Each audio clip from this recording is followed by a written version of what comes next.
นอกจากการสนับสนุนช่องของเรานะครับผ่านการกดไลค์กดแชร์แล้วก็ Subscribe นะครับผมปัจจุบันนะครับผมช่องของเราได้เปิดช่องทางใหม่ๆนะครับผมเพื่อให้ผู้ชมนะครับผมและแฟนๆของช่องนะฮะสามารถให้การสนับสนุนช่องเล็กๆช่องนี้นะครับให้ได้ไปต่ออย่างต่อเนื่องนะครับและมั่นคงนะครับผมด้วยระบบสมาชิกนะครับผมที่ช่องเราเพิ่งเปิดขึ้นมานะฮะซึ่งทุกคนสามารถที่จะกดสมัครนะครับผมสมาชิกนะครับผมที่ปุ่มจอยนะครับผมหรือปุ่มสมัครสมาชิกนะครับผมที่มุมขวาล่างใต้คลิปนะครับผมหรือมุมขวาบนในหน้าต่างของช่องนะครับผมเพียงเดือนละ50 บาทเท่านั้นนะครับผมโดยมีสิทธิพิเศษมากมายไม่ว่าจะเป็นตราประทับแสดงระดับหลังชื่อนะครับผมเป็นรูปเรือชิปเปอร์ที่ออกมาแบบอย่างสวยงามนะครับผมพร้อมกับอีโมจินะครับเป็นรุ่นพี่แฮมชิปเปอร์นะครับผมสุดน่ารักนะครับซึ่งใช้ในการพูดคุยนะครับผมในช่องคอมเมนต์พร้อมสิทธิพิเศษต่างๆมากมายที่กำลังจะตามมาในอนาคตนะครับผมอีกอย่างหนึ่งคือทั้งการชมคลิปแบบ Exclusive นะครับก่อนใครนะครับผมหรือ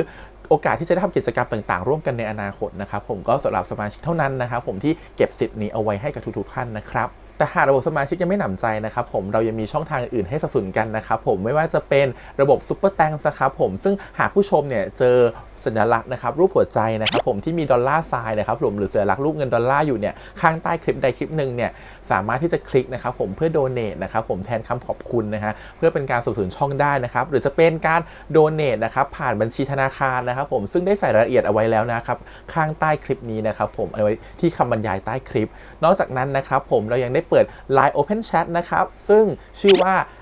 ATS Channel Family นะครับผมก็เลยขอเชิญชาวช่องทุกคนนะครับผมเข้าร่วมห้องแชทได้โดยไม่มีค่าใช้จ่ายใดทั้งสิ้นนะครับผมเอาไว้พูดคุยแลกเปลี่ยนข่าวสารกันนะครับผมในครอบครัวของเราและผมได้จัดทำสติกเกอร์ลายรุ่น Lovely พี่แฮมนะครับชิปเปอร์นะครับเอาไว้เป็นสติกเกอร์ที่ใช้พูดคุยกันด้วยนะครับจะได้ใช้คุยกันในกลุ่มก็น่ารักดีนะครับผมหรือจะเอาไปใช้คุยกับเพื่อนๆส่วนตัวก็ได้นะครับไม่ติดอะไรเลยนะครับผมตั้งใจทำออกมามากๆนะฮะเพียงชุดละ35 บาทเท่านั้นนะครับผมใช้ได้ตลอดชีพนะครับผมก็หวังว่าทั้งหมดนี้นะครับผมจะเป็นเรื่องราวดีๆที่จะเกิดขึ้นกับช่องของเราและชาวช่องของเราทุกคนนะครับผมเพื่อมุ่งหน้าต่อไปสู่ปี 2023 ปีนี้และก้าวต่อไปด้วยกันอย่างมั่นคงนะครับผมอย่าลืมสนับสนุนกันนะครับขอบคุณครับ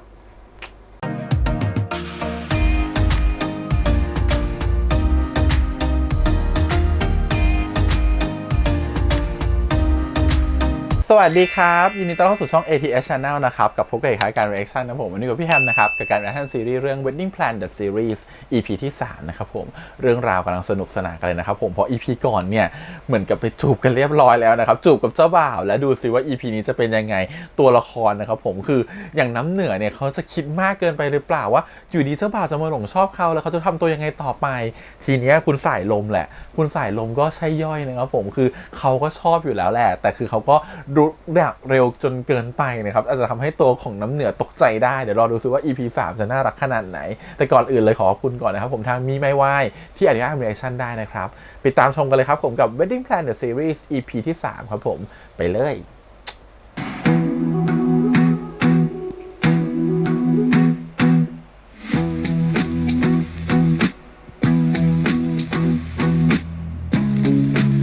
เธอมีแต้มบุญสูงนะเธอได้จูบกับคนที่เธอชอบนะมันใช่เหรอคุณจะรู้สึกดีหรือคุณรู้สึกผิดกันแน่เนี่ย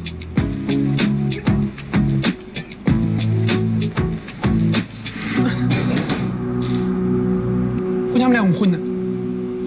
ทำให้คุณใจเย็นลงไงครับแต่นี่มันทำไมครับมันผิดไง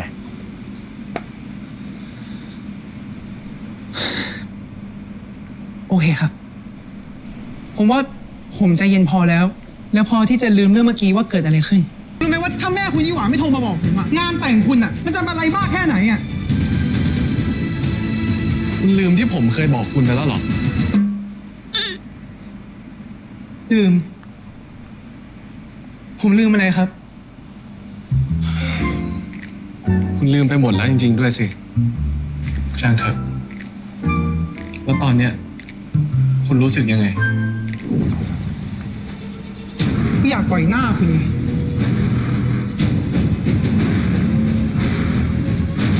ก็เอาสิครับก็เลยจับไปต่อยมวย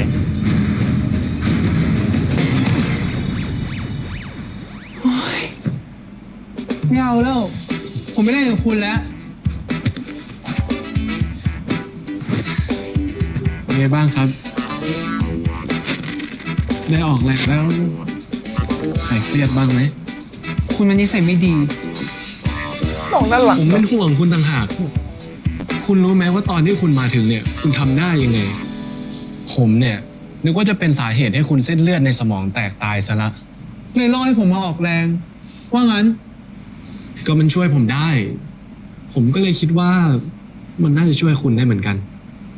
คุณจำที่ผมบอกคุณได้ไหมไม่ว่าครอบครัวผมหรือยี่หวาจะพูดอะไรอะให้คุณฟังผมแค่คนเดียว แต่ ผ ตะ ม กี้ ยัง คุณ พูดไม่จบ ผมกับหวาเราคุยกันแล้ว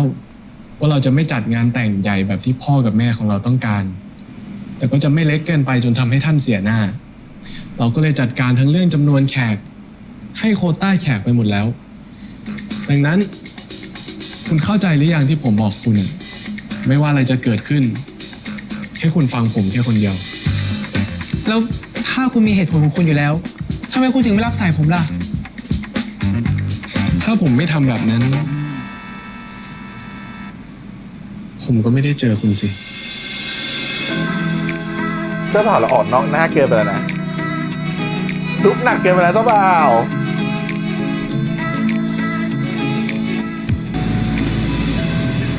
พิมพ์การ์ดแต่ไม่อยากแจก คุณยังโกรธผมอยู่เหรอ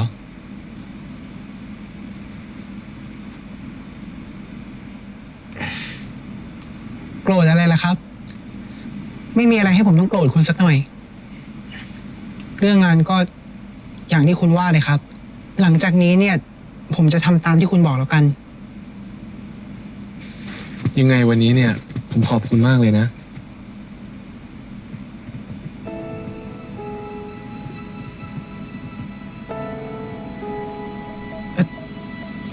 ขอบคุณอะไรกันครับ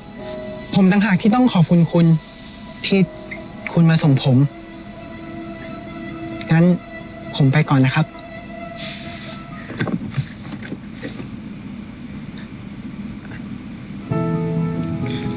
ผมยืนยันว่าผมอยากขอบคุณจริง มันเป็นหน้าที่ของผมอยู่แล้วครับ ที่ต้องไปคุยกับลูกค้า ๆ ผมไม่ได้ขอบคุณในฐานะลูกค้า แต่ผมขอบคุณในฐานะผู้ชายที่ชื่อสายลม ขอบคุณที่คุณทำเพื่องานแต่งผมขนาดนี้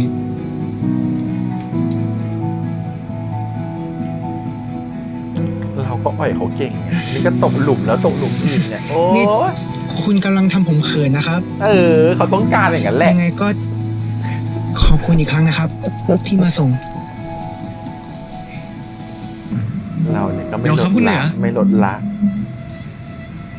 คุณเคยบอกว่า ถ้ามีสิ่งที่ชอบ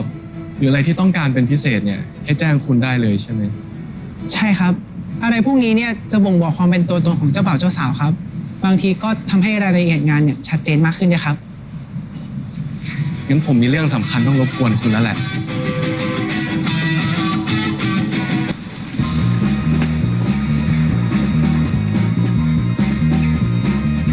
ลมไหนว่ามีเรื่องสำคัญจะคุยไงครับ คุณพาผมมาที่นี่ทำไมอ่ะ ก็นี่ไงครับ เรื่องที่ผมชอบ แล้วมันเกี่ยวกับผมตรงไหนครับ ก็คุณบอกว่า ถ้าได้รู้เรื่องที่ผมชอบเล็กๆ น้อยๆ มันจะช่วยให้คุณคิดงานได้ไม่ใช่เหรอครับ แต่นั่นมันตอนที่คุณไม่ให้ความร่วมมือต่างหาก ก็ตอนเนี้ยผมให้ความร่วมมือแล้ว คุณก็ให้ความร่วมมือกับผมด้วยสิครับ ครับ มันเป็นผู้ชายที่พูดให้งงเก่งอะและ ผมอยากให้คุณได้ เา ลองสัมผัสในสิ่งที่ผมชอบ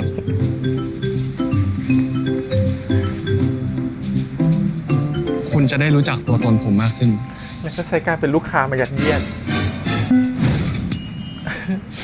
เป็นไงบ้างครับ จับแบบนี้ครับ แล้วก็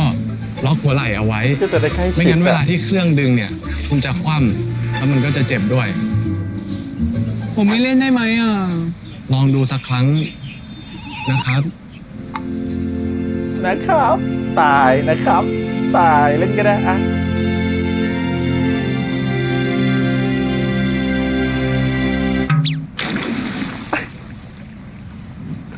แค่ครั้งเดียวนะครับ ครับ ครั้งเดียว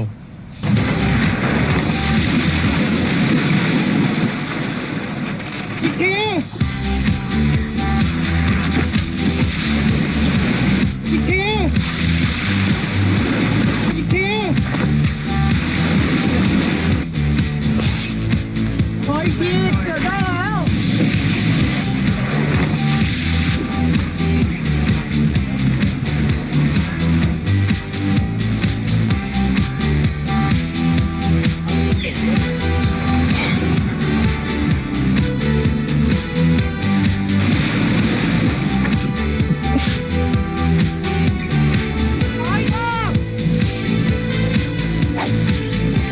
ไหมครับ ลมผมขออีกรอบนะตะเกียบผมเกือบเล่นได้แล้วอะนะขออีกรอบนะขอเล่นอีกรอบนะครับ จะกี่รอบก็ได้ครับ แต่ถ้าจะไปเกิดอุบัติเหตุที่แบบต่างประเทศมานะ ไม่กล้าไม่เอาแล้วอะอะไรที่ดูจะเป็นความเสี่ยงให้เกิดอุบัติเหตุได้ไม่เล่นละพอร่างกายอะไรมีน้อยแล้วแก่แล้ว สนุกครับ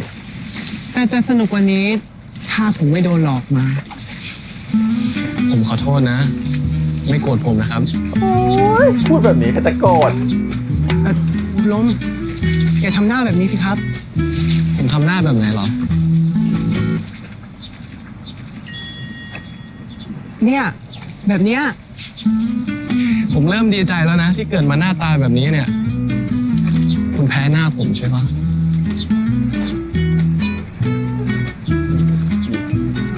คุณลมคุณนี่มันจริง ๆเลยนะ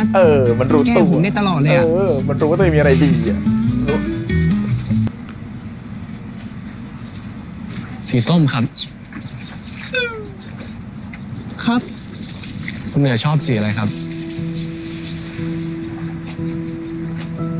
ผมชอบสีส้ม สมัยเรียนผมเคยไปปีนเขากับเพื่อน วินาทีที่ขึ้นสู่จุดสูงสุดของเขา ดวงอาทิตย์กำลังจะตกดิน สีส้มของดวงอาทิตย์ตอนนั้นทำให้ผมรู้สึกถึงอิสระ ไม่มีใครบังคับผมได้ ไม่มีใครจะมาจำกัดการกระทำของผม แสงของดวงอาทิตย์ตอนนั้น เป็นเหมือนแสงสว่างในชีวิตผมเลยครับ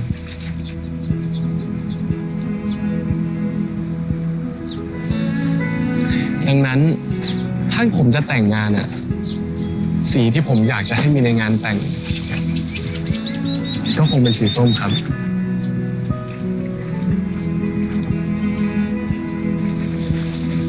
เป็นแสงแบบนั้นครับ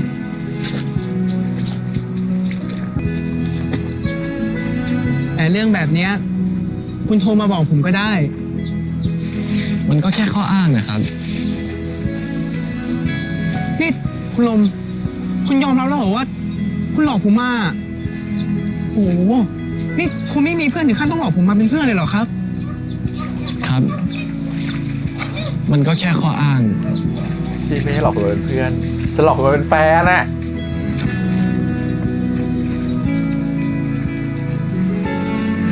ที่อยากเดทกับคุณ นี่ ถ้ามีอะไรจะถามผมอ่ะ ก็ถามมาได้นะ คือผมไม่แน่ใจว่ามันควรถามไหมอะครับ ลองถามดูก่อนสิครับ คุณลมถูกบังคับให้แต่งงานหรือเปล่าครับ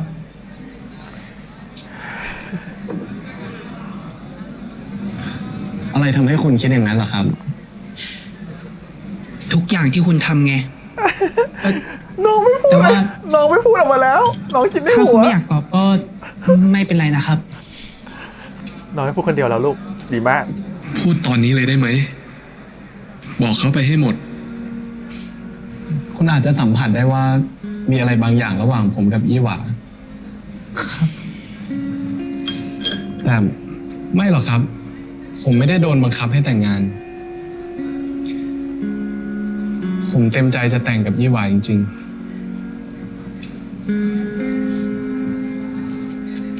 ไม่ได้ไอ้ลม มึงจะทำทุกอย่างพังไม่ได้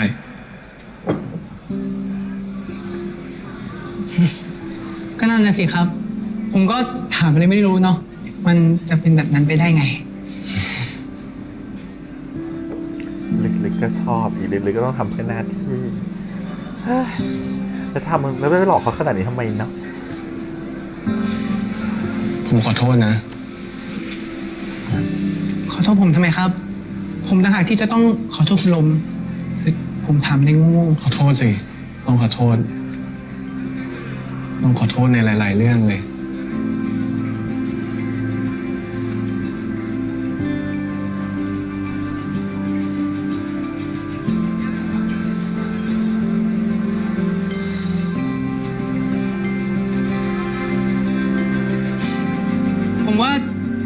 เรากินกันต่อดีกว่านะครับ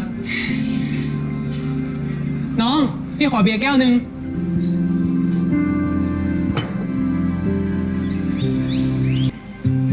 นี่อะไร ตัวอย่างงานคุณลมอ่ะ ได้มาแล้วทำไมไม่ส่งให้ลูกค้า ก็จะส่งอยู่เนี่ย แต่เจ๊เข้ามาฟาดก่อนไง งานก็รีบทำอย่าลืมนะว่าวิกหน้างานยุ่ง งานบ่ายงานฉัน งานเย็นงานแก ไหนขอดูซิทำไปถึงไหนแล้ว เจ๊ว่า มันผิดไหมวะ ถ้าเราแอบชอบคนมีเจ้าของอ่ะ ไม่ผิด แต่มันก็ไม่ถูก คนเราอาจจะห้ามหัวใจไม่ได้ แต่ห้ามสมองไม่ให้ลงมือทำผิดได้ อย่าเข้าไปเป็นมือที่สามมือที่สี่ของใครเลยเหนือ สุดท้ายแล้วแกเองก็จะเจ็บเหมือนกัน อย่าเอาหัวใจตัวเองไปเสี่ยงอะไรแบบนี้เลย ห้ามหัวใจไม่ได้แต่สมอง นั่ สั่ง นน่ะสิ ห้ามการ เจ๊ กระทำได้ ว่าแต่แกชอบใครอะ ถึงเวลานั้นแล้วอ่ะไปก่อนนะเจ๊ไปนะพี่จอม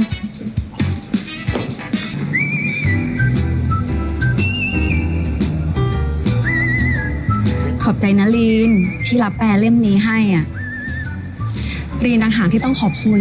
จริง ๆ ปีนี้ก็อยากรับมากกว่านี้นะ อย่า คะ มารู้ความจริง แต่ เลย ก็ เนี่ย กลัวจะทำไม่ทันเหมือนกันค่ะ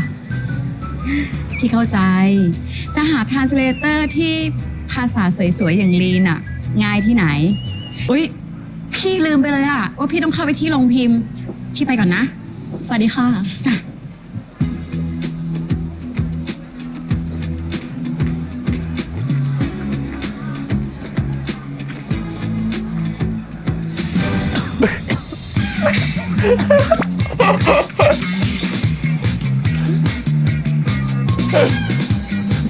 แล้ว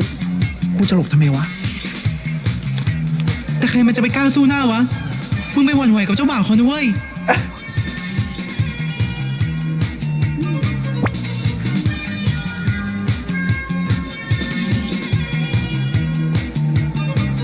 คุยงานเสร็จแล้วใช่ไหม อืม หิวจังเลยอ่ะ สั่งอะไรไหมล่ะ ร้านนี้มีของโปรดเธอด้วยนะปอนปะล่ะ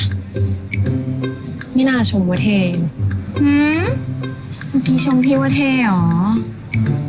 เจ้าเล่ห์ใส่ดี ตายแล้วรู้ความจริงแล้วเนี่ย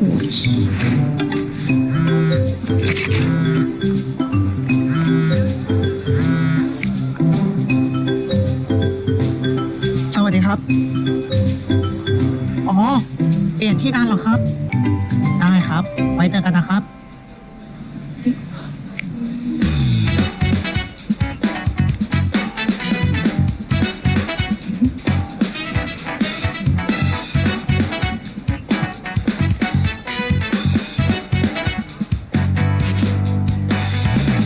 ซินกู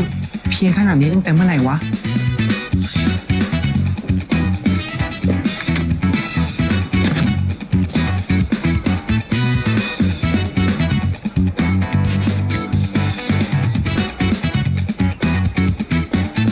เงินการนี่เก็บไว้ก่อนแล้วกัน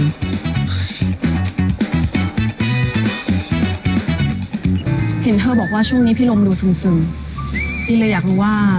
ทำไมพี่ลมไม่บอกคุณเหนือเรื่องที่เธอกับพี่ลมแต่งงานบางหน้ากันล่ะ ลีนจำไม่ได้หรอ ว่าพี่เองก็ไม่ยอมบอกลีนเหมือนกันน่ะ ตั้งครึ่งปีทะเลาะกันแทบตายอ่ะ เพราะพี่ไม่อยากให้พี่ลมเดือดร้อนไงลีนก็รู้แล้วนี่ว่าที่บ้านพี่กับบ้านพี่ลมอะเป็นยังไง พี่ลมเองก็คงไม่อยากให้พี่เดือดร้อนหรอก พี่ลมกับคุณเหนือรู้จักกันแค่เดือนเดียวเองนะ เขาไม่ยอมเอาเรื่องนี้มาเสี่ยงหรอก เราทำเป็นคบกันมาตั้ง13 ปีนะลีน13 ปีที่ไม่มีใครรู้เลยว่าจริง ๆ แล้วอ่ะ พี่ชอบผู้หญิง และจริง ๆ แล้วพี่ลมไม่เคยมองผู้หญิงสักวินาทีเดียว เราปิดกันมานานเกินไป เราก็ต้องปิดต่อไป เข้าใจเหตุผลละ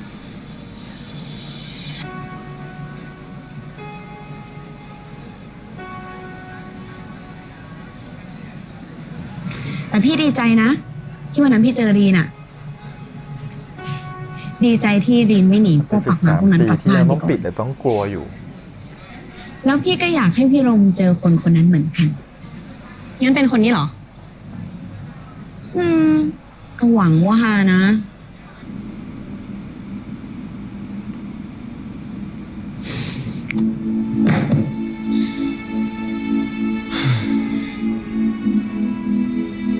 พอได้แล้วไอ้ลม มึงกำลังจะแต่งงานนะเว้ย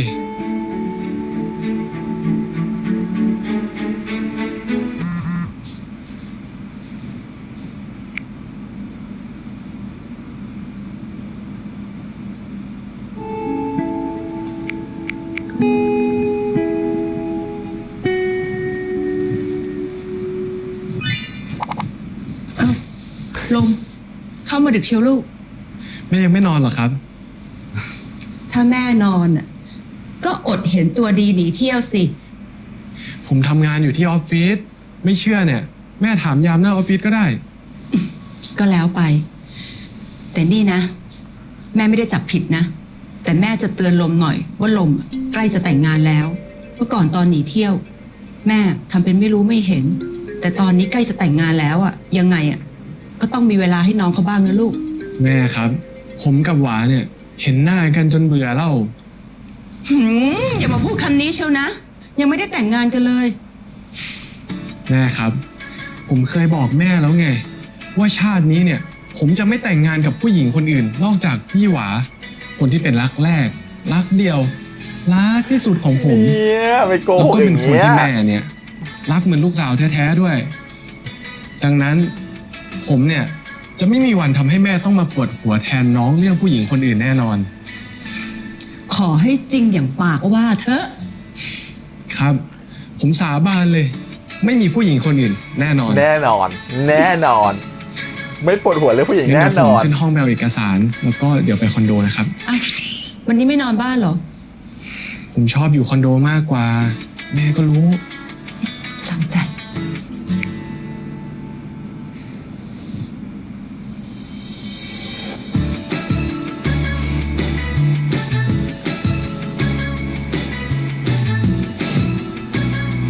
คลั่งรักเขาแล้วเนี่ยรักคลั่งไม่ไหวแล้ว แค่ เนี่ย เห็นข้อความก็ดีใจละมึงทำอะไรอยู่วะเนี่ยไอ้ลม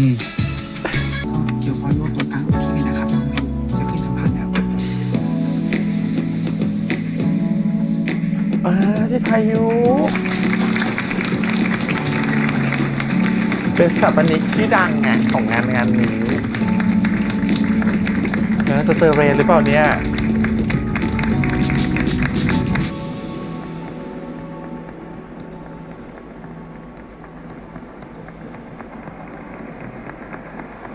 ตายแล้วเขามาด้วย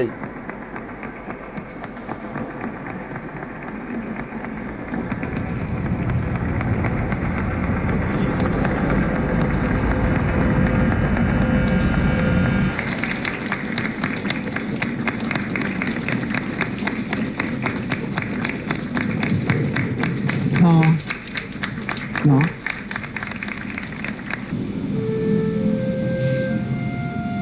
สวัสดีครับ สวัสดีครับ ไม่เจอกันนานเลยนะ นานนั่นเลยนะครับ แค่อาทิตย์เดียวเอง สำหรับผมมันนานมากเลยนะ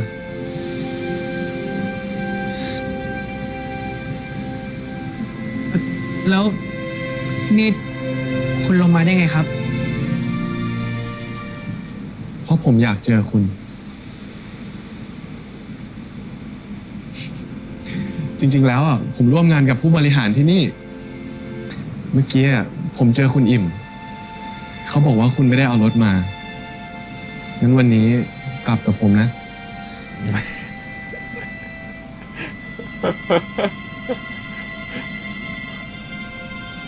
ผมยังทำงานไม่เสร็จเลยครับ จะกลับบ้านได้ไง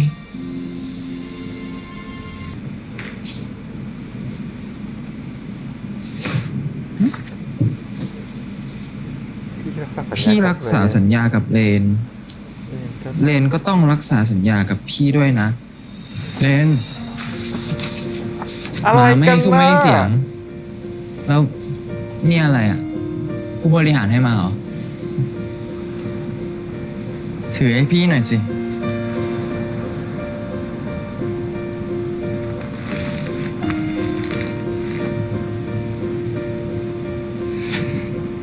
พี่เคยสัญญาไว้ใช่ไหม ว่าเมื่อถึงเวลา พี่ก็จะไม่รอแล้วจำได้ไหมตอนที่พี่รับโครงการนี้ พี่เคยบอกเรนว่าถ้าพี่ทำสำเร็จ พี่มีอะไรจะบอกเรน แต่หรือตอนนี้เรนทำงานอะไรทำผมทรงนี้ได้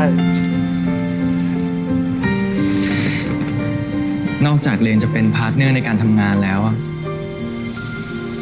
เรนช่วยเป็นพาร์ทเนอร์ในชีวิตพี่ด้วยได้ไหม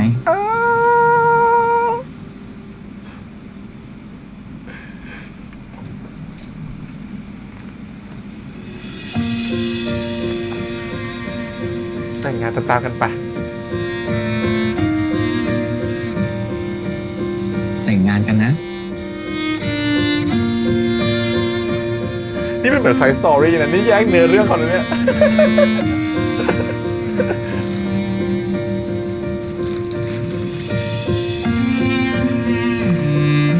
ถือว่ามาเพิ่มงานให้น้ำเหนือ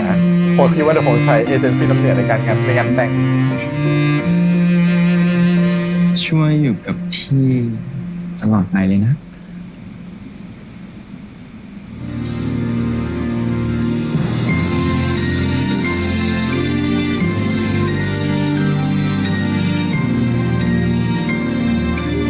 แต่ชอบภาพของน้ำเหนือเนาะเหมือนเขาเป็นคนได้อินกับความรักของคนอื่นอะแล้วเขาก็มีความ ตอน สุข เนี้ยเรนโตพอที่จะอยู่ข้างพี่พายุแล้วนะ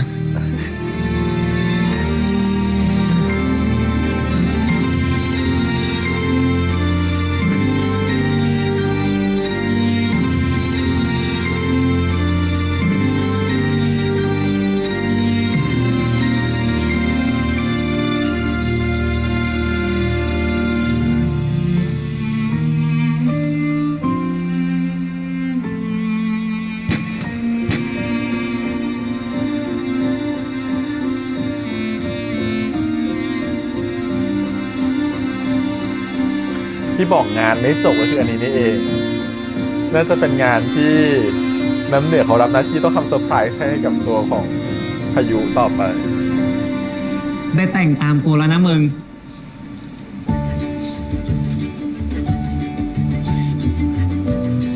พี่พายุ จูบเลนโชว์ไอ้สกายหน่อยดิ เออ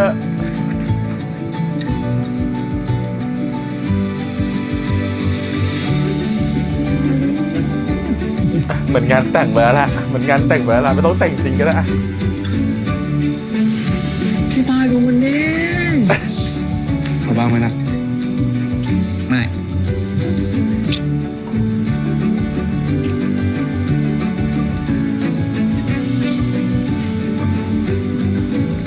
เรียบร้อยครับทุกคน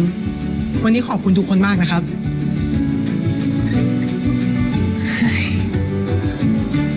คุณดูมีความสุขมากเลยนะครับ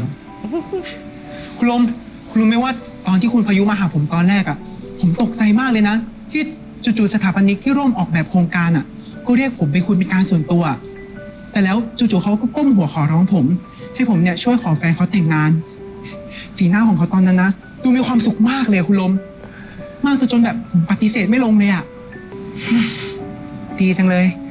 ฉันอยากรู้ว่าคิดตังค์เขาเท่าไหร่เฮ้ย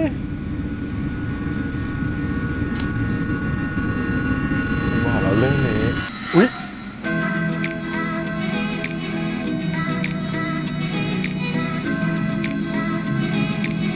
ผมเป็นคนมือเย็นนะครับ แล้ววันนี้แอร์ก็เย็นด้วย ขอยืมมือคุณหน่อยได้ไหม มันใช่เหตุผลเหรอ เอามือซุกสูดก็ได้นะ แค่วันนี้ เห็นแก่ที่คุณมือเย็นนะครับ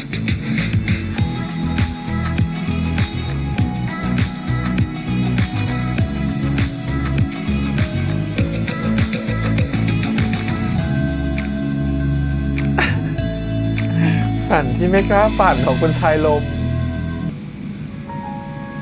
ผมรู้ว่าไม่ควรทำแบบนี้ ผมรู้ดี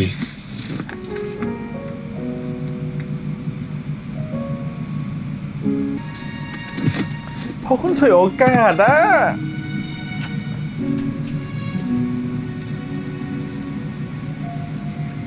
คุณรู้ใช่ไหมครับว่าคุณกำลังจะแต่งงาน ผมรู้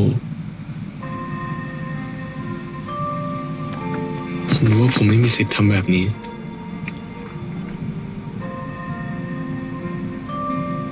แต่ว่าผมกำลังจะจูบคุณ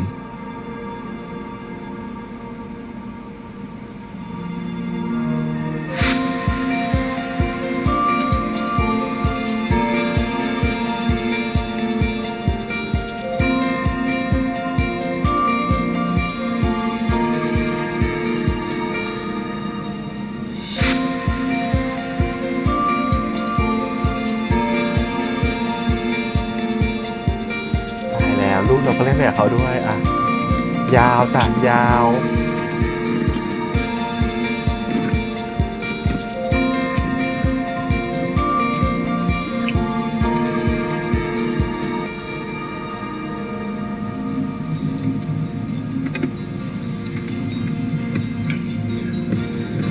ผมรู้ว่าผมไม่มีสิทธิ์จูบคุณ แต่มีอยู่เรื่องหนึ่งที่ผมต้องบอกคุณ เพราะผมทนเก็บมันไว้ไม่ได้อีกแล้ว คุณเหนือ ผมชอบคุณ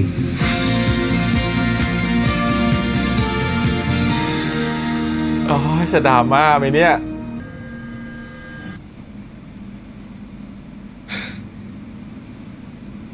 ชอบคุณจนทนไม่ไหวแล้ว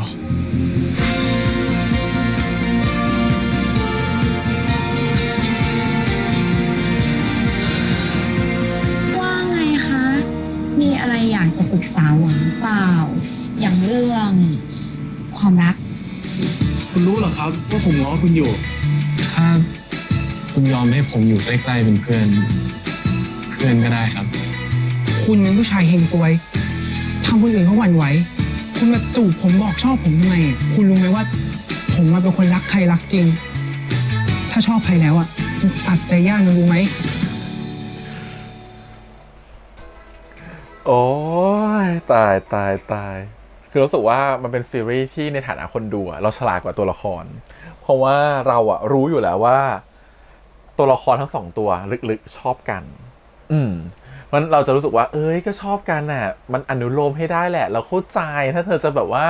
ทำผิดไปในเรื่องของศีลธรรมอะไรเงี้ยเนาะเพราะรู้สึกว่าจริงๆเขาไม่อีกคนนึงเราก็รู้นะว่าจริงๆแล้วตัวละครอย่างสายลมเนี่ยเขาถูกแต่งงานเนี่ยเขาไม่ได้อยากแต่งงานเขาชอบผู้ชายมาตลอดแต่มันต้องแต่งงานเพื่อหน้าที่ของครอบครัวแต่งงานเป็นการบังหน้าในเดียวกันแล้วก็รู้ว่าเนี่ยเห็นไหมว่าตัวละครของน้ำเหนือจริงๆเขาชอบคุณสายลมแต่เขาไม่รู้เฉยๆว่า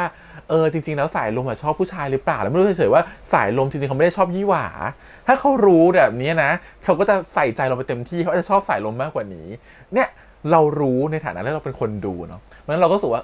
มันไม่ผิดหรอกถ้าสองคนนี้เขาจะชอบกันเขาจะรักกันอะไรอย่างนี้ในความคิดเราถูกปะเพราะว่าเราเห็นทั้งสองคนอยู่ในสเตตัสแบบไหนเรารู้ว่าสองคนเนี่ยเผชิญเรื่องแบบไหนมา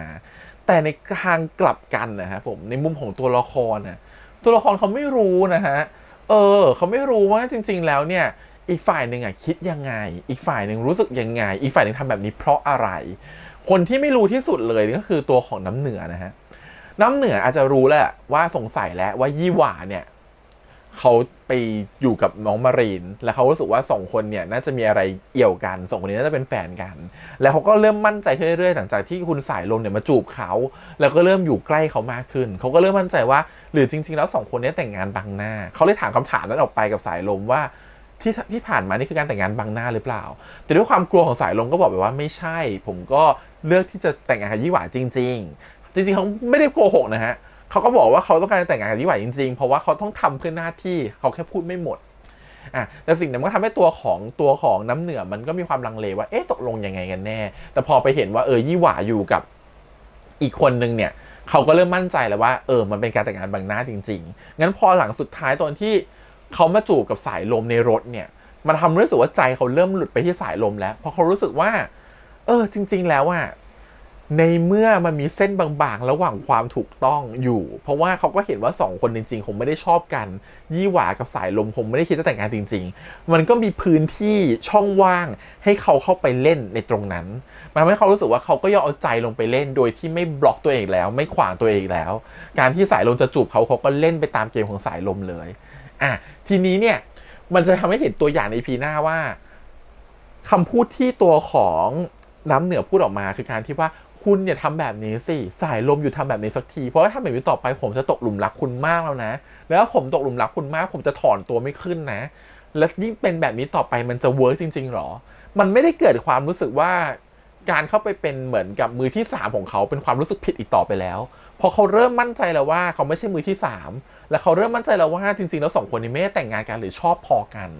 นเห็นไหมมันความเป็นมือที่3มันจะถูกเบลอออกไปในตรงนี้ทีเนี้ยความดราม่ามันจะไม่ใช่เรื่องของการที่ว่าทำผิดศีลธรรมหรือเปล่าทำนู่นทำนี้หรือเปล่าเพราะในฐานะคนดูเห็นแล้วเข้าใจแล้วในฐานะตัวละครก็เห็นและเข้าใจแล้วเหมือนกันแล้วตัวสายลมก็พูดชัดแล้วว่าผมรู้สึกชอบคุณน้ำเหนือนะผมอั้นไว้ไม่อยู่แล้วผมเก็บไว้มานานแล้วผมต้องบอกความรู้สึกนี้ออกไปแล้วยิ่งตอนเป็นไซส์สตอรี่ตอนที่เป็นเหมือนกับด้านหลังที่เป็นล็อกเกอร์เนี่ยเขาก็พูดอยู่แล้วว่าโหผมทนไม่ได้แล้วผมรู้สึกผมชอบคุณจริงๆผมแบบอดรนทนต่อไปไม่ไหวแล้วยิ่งเขาแค่เขาตอบแชทมาเนี่ยโหหน้าตาก็แช่มชื่นตัวเองก็รู้ตัวเองนะว่าตัวเองข้างรักเขาขนาดไหนเพราะฉะนั้นในฐานะคนดูในฐานะตัว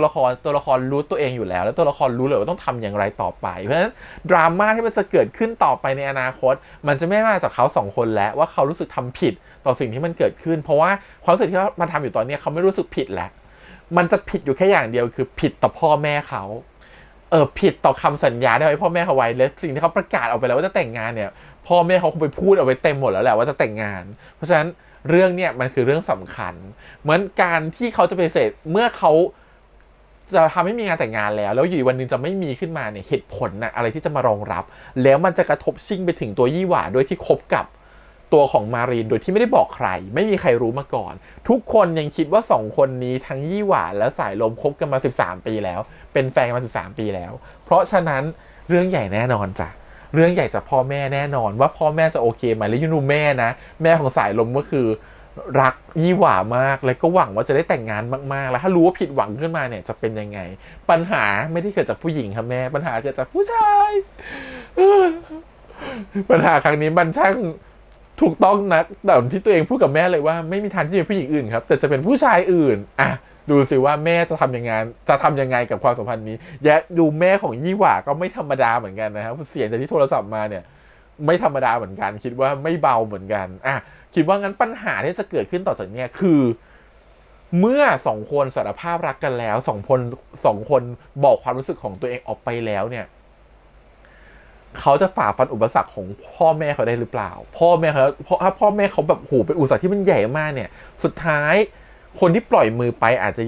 คนที่ยอมจะปล่อยมืออาจจะเป็นน้ำเหนือเลยนะเขาจะไม่ทนหรือไม่สู้อีกแล้วด้วยความเป็นน้ำเหนือเนาะก็ต้องมีพ่อแม่ของน้ำเหนือเหมือนกันเลยคิดว่าเดี๋ยวคงต้องมีฉากที่สายลมต้องขึ้นไปหาพ่อแม่น้ำเหนือเช่นกันงั้นเราคงจะได้เห็นอีกเลยงั้นเลยคิดว่าซีรีส์เรื่องนี้คงเป็นซีรีส์ที่เน้นไปที่ปัญหาของครอบครัวแหละและความโรแมนติกที่มันเกิดขึ้นกับ2คนปัญหาที่มันเกิดขึ้นกับ2คนเนี่ยมันคงไม่มีอะไรมากกว่านี้แหละคิดว่ามันคงเป็นปัญหาที่เกิดจากครอบครัวแล้วทำให้2คนเนี่ยต้องตัดสินใจอะไรบางอย่างเพื่อครอบครัวของตัวเองและไม่ได้เพื่อตัวเองหรือเพื่อความรักนั่นแหละจะเป็นปัญหาต้องรอดูนะว่าปัญหาเนี่ยจริงๆเราคืออะไรเพราะว่าเท่าที่ดูนะเราจะเห็นความเกรงกลัวหรือความกลัวของตัวสายลมค่อนข้างเยอะพอสมควรเพิ่งจะมีกล้าตอนสุดท้ายเนี่ยที่อยู่ดีกล้าจับมือกล้าที่จะรุกหนักมากขึ้นกล้าที่จะขอจูบกล้าที่จะบอกไปว่าชอบทั้งที่ก่อนแล้วเนี่ยจะไม่ค่อยกล้าเลยรู้สึกว่ามันมีกำแพงอะไรบางอย่างอยู่ซึ่งเขารู้สึกว่าเขาข้ามไปไม่ได้เพราะว่าอะไรไหมเพราะสุดท้ายเนี่ยคนโกหกครับผมมันต้องโกหกต่อไปเรื่อยๆเมื่อวันนึงคุณเริ่มต้นโกหกแล้วคุณจะจบมันอย่างสวยงามมันเป็นไปได้ยากยิ่งคุณโกหกมา13ปีแล้วว่าเป็นแฟนกันแล้ววันนี้ดีคุณจะเดินบอกว่าผมไม่ได้ชอบเขาแล้วเนี่ยหรือไม่ชอบคนที่อยู่กันมา13ปีแล้วมันหาเหตุผลไปซัพพอร์ตยากมากๆนะครับผมเพราะฉะนั้นมันแบบต้องมีหลายอย่างประดังเข้ามาแน่นอนต่อจากเนี้ยครับว่าไม่รู้จะมาจากพ่อแม่จากครอบครัวหรือมันจะมาจากทางไหนแต่คิดว่ามีแน่นอนในเมื่อเพราะคุณเริ่มต้นในการโกหก คุณต้องโกหกต่อไปเรื่อยๆแล้ววันไหนคุณอยากจะเลิกโกหกอ่ะมันจะเป็นสิ่งที่ยากมากเพราะความโกหกคุณมันหลายชั้นมากแล้วอ่ะมันซ้อนทับกันเยอะมากแล้วว่าการที่คุณจะไปบอกว่าผมจะเป็นคนแบบนี้แล้วผมจะไม่พูดโกหกอีกแล้วเนี่ยมันจะสะเทือนอารมณ์ของคนแน่ๆไม่ว่าจะเป็นพ่อแม่หรือคนอื่นๆรอบข้างเขาและคิดว่าปัญหาเนี้ยกระทบชิ่งกันไปมาทั้งยี่หวานแล้วก็สายลมเนี่ยโดนหนักแน่นอนรอดูเลยว่าจะเป็นยังไงนะครับผมแล้วตัวของน้ำเหนือเนี่ยจะอยู่กับพี่สายลมต่อไปไหวไหมจะทนออกไปได้ไหมจะจับมือกันไปแน่นจริงหรือเปล่าแต่คิดว่าด้วยการสไตล์การเขียนของทางมีไมวายเนี่ยยังไงก็จับมือกันแน่นแน่นอนแหละแต่มันจะไปในรูปแบบไหนมันจะหดหู่หรือเปล่ามันจะมีดราม่าไหมอันนี้ต้องไปรอติดตามชมนะฮะแต่ตอนนี้รู้สึกว่า EP เนี่ยความน่ารักคือ2คนนี่แหละเราไม่เห็นช่วงเวลาของการที่ตัวของสายลมเขาค่อยๆกล้าขึ้นเรื่อยๆกล้าที่จะจีบกล้าที่จะพูดคุยกล้าที่จะแสดงออกอะไรออกมาจากก่อนนี้ไม่ค่อยได้กล้าเลยนะครับผมแต่เริ่มจะมีความกล้ามากขึ้นเพราะความรู้สึกมันแบบมันไม่ได้แล้วไงข้างในมันร้อนเป็นไฟแล้วมันชอบคนนี้มากมันต้องคบกับเขามันต้องคุยกับเขามันต้องเข้าหาเขาอะไรเงี้ยทำให้เขาต้องรุกหนักมากขึ้นซึ่งจริงๆแล้วต้องยอมรับว่าตัวละครอย่างน้ำเหนือก็เผลอใจไปที่ตัวของสายลมเยอะพอสมควรเหมือนกันนะมันก็ทำให้เห็นว่าจริงๆลึกๆเราว่านะตัวละครอย่างน้ำเหนือคือแบบเธอถ้าได้คู่คนนี้ก็คงดีถ้าได้เขาเป็นแฟนก็คงจะเลิศมันคงมีฟีลลิ่งแบบนี้อยู่แล้ววันนี้อยู่ดีมันก็มาโผล่มาอยู่ตรงหน้าแล้วก็เหมือนกับเป็นไปตามที่ทุกอย่างมันแบบอยากให้เป็น